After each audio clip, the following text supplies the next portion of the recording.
In today's video, I'm going to teach you how to appear offline in Microsoft Teams. If you want a little more privacy while still being able to check messages, review activity, or work quietly in the background, changing your status to appear offline is a quick and useful option. The good news is that it only takes a few clicks, and once you know where the setting is, it's very easy to switch whenever you need it.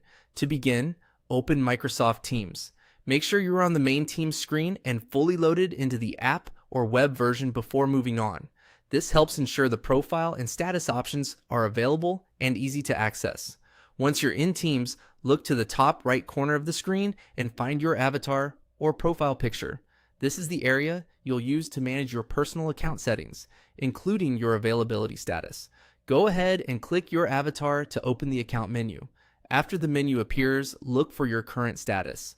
Depending on how Teams is currently set, you might see something like available, busy, away, or another status label next to a colored indicator. Click on that current status to open the full list of status options. You should now see several presence choices. From this list, select Appear Offline. As soon as you click it, Teams will update your status so that other people see you as offline, even though you may still be signed in and using the platform. This can be helpful if you need uninterrupted focus time or simply don't want to appear active while you catch up on messages and tasks.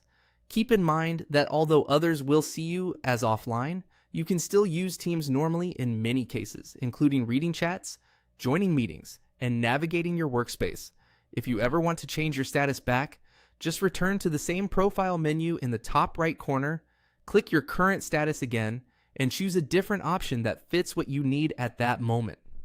One quick tip, status settings can sometimes sync with your activity or calendar behavior, depending on your organization's setup. So if something looks different later, just check the same menu again to confirm your current selection. And that's it. That's how to appear offline in Microsoft Teams quickly and easily. Once you've done it once, it becomes a simple setting you can adjust anytime you want a little more control over how your availability appears to others.